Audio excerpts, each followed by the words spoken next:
Bosses कडून जास्त त्रास तुला संभवतो. त्यानंतर साधारणतः सांगायला गेल्यास ज्यांच्या कुंडलीमध्ये 6व्या स्थानामध्ये विषयोग असतो, त्यांना फायनान्शियल स्टॅबिलिटी देखील लवकर भेटत नाही.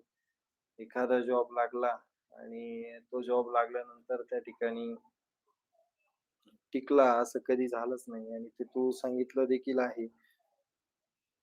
या सर्व गोष्टी आता त्या पूर्वसंचित आहे ते तुझं.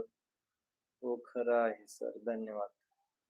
हे पूर्वसंचित आहे. विषयोग असलेल्या व्यक्तींच्या मनामध्ये एकसाथ खूप साऱ्या नकारात्मक विचार येत असतात. एखाद्या ठिकाणी चांगलं जरी करायला गेलं तरी त्यांच्या पदरी वाईटच पडतं. म्हणजे तू कितीही चांगल्या प्रकारे काम केलं तरी सुद्धा तुला वरिष्ठ लोकं टोमणेच देतात. हो, पण खरं आहे सर. तू एवढा वेळ थांबला त्यामुळे मी तुला कुंडली एवढी विश्लेषण देतोय.